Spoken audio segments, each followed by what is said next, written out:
Hi everyone, welcome to the Counseling Corner.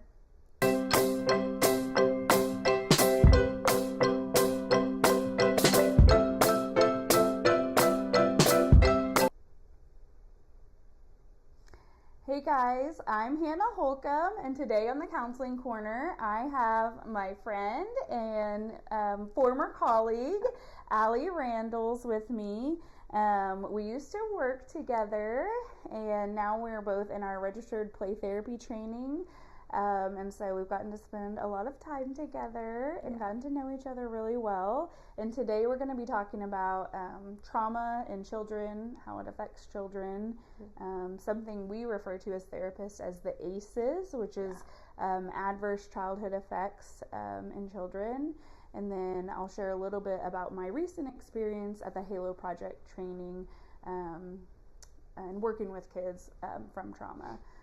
But I wanted to let Allie introduce herself. Yeah. So Allie, can you tell us just a little bit about who you are, your credentials, where you're working? Yeah. Okay. Awesome. So I'm Allie Randels. I am a licensed professional counselor. So I've been working, I was under supervision for 2 years, and now I'm coming up on a year as fully licensed. Yay! So 3 years of therapy experience so far. I work with children, teens, families, and now I've been adding a lot of young adults to my caseload. Trying to think of other important things. I work at Choices for Life Counseling and Foster Care in Oklahoma City. And yeah, my main group that I work with, though, is children. Mm-hmm. And I kind of inadvertently, because trauma is what it is, became really involved in working with kids who come from hard places or who have experienced trauma. So that was not really what my plan was at the beginning, but sometimes you just get into it and you just realize that unfortunately a lot of kids have trauma, and that's kind of how I fell into feeling confident in my practice and working with people who have experienced something traumatic or just come from traumatic places. So yeah, absolutely. That was going to be one of the quotes I brought, is that I learned from the Halo Project here in Oklahoma. There are more than 10,000 children needing help escaping situations like abuse and neglect. So that's like over 25% of our kids in Oklahoma also are in the foster care system. And so their mission is to bring deep healing to children and families. But I know you and I as therapists, that's kind of part of our mission too as well. We're both really passionate about just meeting those kids where they're at, the trauma that they bring, and how to help them within their family system. And so what do you feel like, if you had to say, this is kind of what I do to help kids or meet kids where they are, tell us about that. What does that look like? Last night I was trying to think about, like, what's the most important thing out of everything that I do with my kiddos who have experienced trauma. And I really think the most important thing is just being a safe person for those kids that doesn't have an expectation to put on them. Because a lot of kiddos who've experienced trauma, it's either something has happened to them or they've witnessed something, and most of the time it's by adults and sometimes other children. And so being a safe adult and kind of replicating what a safe and caring relationship looks like, I think is the most important thing. So just showing that you can be a safe and connected person, but also not someone who expects anything out of them.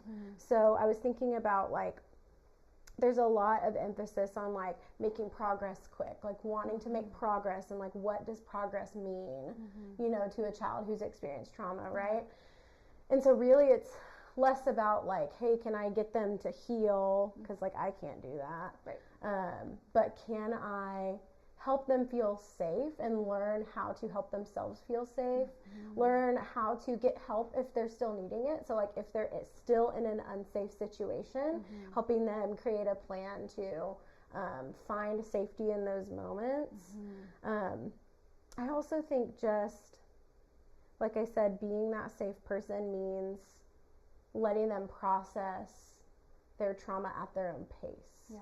So it's not about me being like, what is your trauma? Like, tell me everything right now. Like, they need time to do that, and every kid does it differently. Right. So, like, some kids might do it mostly through their art, or some kids might do it mostly through their play. And then every kid's play is so different in the way that they process it. I may not ever realize in what they played that they were processing this specific role, or sometimes they play out something that I'm like, all right, that is too uncanny. Like, it makes sense what they're playing out. So I think just coming without expectation, not putting any of your progress expectations on them, giving them a safe space where you can connect with them, and just giving them that good old like silliness and playfulness, because when kids experience trauma, sometimes that part kind of dies. And so bringing that back out, I think is also really important. Yeah, absolutely. Thanks for sharing that. I know one of the things you said that you really emphasized, right, is making sure they have that safe place or a safe person. And how we can create that felt safety for them, because sometimes once children are actually in a safe place, maybe they don't feel safe still. So we're maybe physically in a safe place, maybe we're physically around safe adults, but because of the trauma, it still doesn't feel safe, and trying to help them feel that felt safety. And I loved what you said about, being silly, and that's my specialty. Yeah, I was literally just about to say, Allie is so good and gifted at really being silly with kids and getting on their level and connecting with them. And so I think that's a great quality you have. I was remembering, like, whenever we used to work together, I was like bear crawling one time with my kid, and you like walk by and you're like, oh, hey. And I was like, yeah, I guess that is a strength. Yes, for sure, it is. That's really kind of you to say. Which, of course, but being able to get that vulnerable with them just disarms that fear that they're probably already feeling if they're coming from the trauma. And so I think it goes a long way with kids being able to. Well, that's their language. That's all we've learned in our play therapy training is like they speak through their play and their silliness, and so like being able to bring that out is you like connecting with them at their level, not bringing them to your adult level, because they don't need that. Yes, absolutely. One of the quotes that sticks out to me when I think about trauma in kids, it's by Gaber Mate, but he says, children don't just get traumatized because they're hurt. It's when they're alone in that hurt. So just speaking to that connection piece that the therapist can bring makes them feel so much less alone in that hurt, and then helping them figure out who are other people in my life that I can have that connection with to feel less alone in this hurt. I have a quote also that talks about safe people that I wanted to share with you, and it's from The Body Keeps the Score, which I will talk about in a second. So the quote is from Body Keeps the Score. It says, being able to feel safe with other people is probably the single most important aspect of mental health. Safe connections are fundamental to meaningful and satisfying lives. And so it just brings back to that point of like just safety is like the minimum. Like that's what we need to get. And so however you can get there with a kid, or with an adult too, like however you can get there, whether it's being silly and bear crawling on the floor, or like just talking or doing art, whatever you can do to like kind of help disarm that, and then have them experience that safety. Do you want to reference this book? Yes. So Body Keeps the Score. My one thing I want to say about that book is if you are just now wanting to look into trauma, or you are just realizing, oh, I might have had trauma, and you're wanting to read books about it, I would suggest this not first. This is a really intense read, and it actually talks about a lot of intense things, and if you're not working with trauma actively, it can be really hard. Like I think about, I was reading an excerpt to my husband who does not work in trauma or therapy or anything like that, and he was like, that is really not what I wanted to hear right now. So I think it's just really intense. So it's a good book, and it's a really important book, and it's kind of going around on social media right now, but I would just say with caution, go to this book, maybe read other books first. And then once you understand a little bit more, then because it's just kind of graphic. The trigger warning. It's just kind of graphic, and good, but I work with this every day, so I'm like, oh yeah, that makes sense. But for a lay person who doesn't do this kind of work, not one you're gonna like take to the beach and read for like a relaxing read. Definitely, that is a great one. And then I've shared this before, so if you've watched the Counseling Corner before, these are two of my favorite books, so you've already probably heard of this, but we were talking about connection in children and felt safety, and Dr. Karen Purvis, she is like, in my mind, like the guru of that. And so if you're a parent or anyone working with children, again, I always recommend The Connected Child. And this is specifically about like, how do we reach children from hard places? How do we parent them? What does that look like? And then similar with Body Keeps the Score is it didn't start with you, and just the way trauma is stored in our body and can be passed down to us, even if sometimes we didn't experience it directly. That like generational trauma, for sure. So thanks for sharing that quote. I love that in the book. And absolutely. So one of the other things I wanted to mention, out of, you even said doing this with adults can be challenging to get them to feel safety. I'm actually leading a group coming up in September. It's called Making Sense of Your Worth. But so much of our worth and what we feel about ourselves comes from, am I worthy to have this safe place? Am I worthy to be loved by safe people? And so really breaking down your self-worth. And so I'm leading that in September for adult women. So if you hear some of this and you resonate with it, or maybe you're an adult woman who has had trauma in your past that you maybe have dealt with but would like to continue processing it, this would be a great group for you.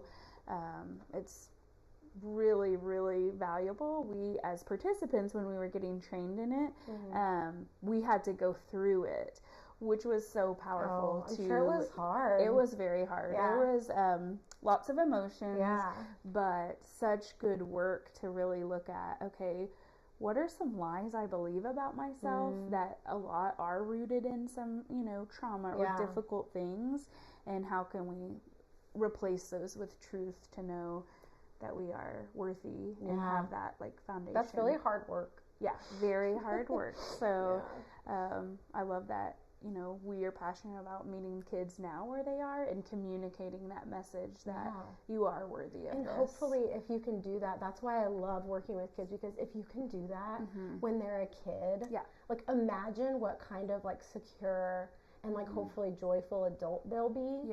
That was always something that I was like, man, I wish I had like a therapist as a kid, so that I could have had someone help me create those, so that when I became an adult, I was just all good to go, which I'm not expecting that perfectly for my kids, but it does feel nice to be like, maybe they won't have to go through searching for their worth, because they got to figure this out a little bit in therapy as a child. Yes, working with kids can be in a way like preventative of when this hard stuff comes up as an adult, we have a somewhat of a foundation, because maybe we got to learn that in childhood, or at least experience some ways that we can cope with those hard things. So I love that you brought that up for sure. Well, in our last little bit of time, I have a game that we're gonna play. Perfect. And it's called This or That. Got it. And so this theme is kind of summer themed. Cool. And I feel like because I know you, I already know some of your answers. But we'll see. Okay, so This or That summer edition. Tanning by the pool or swimming in the pool? Swimming in the pool. Okay, yeah. I'm a swimmer. Yeah. Not like actually. I'm not a very good swimmer, but I like to. Yeah, you like to be in the action. Yes, you want to have the fun. You want to play. I like to tan too. Yeah. You can get tan while you're playing. Yeah, exactly. Yeah. Okay. This is more like a would you rather. Would you rather swim with sharks or swim with jellyfish? But you have to choose one, because neither aren't ideal. So what would you choose? I guess jellyfish, because then you just get stung and you can't like die. Yeah, like a shark attack. I don't know. Yeah, I'd say jellyfish. Yeah. And they look cool before you get stung. Yeah, it'd be a cool experience. Yeah. A shark might be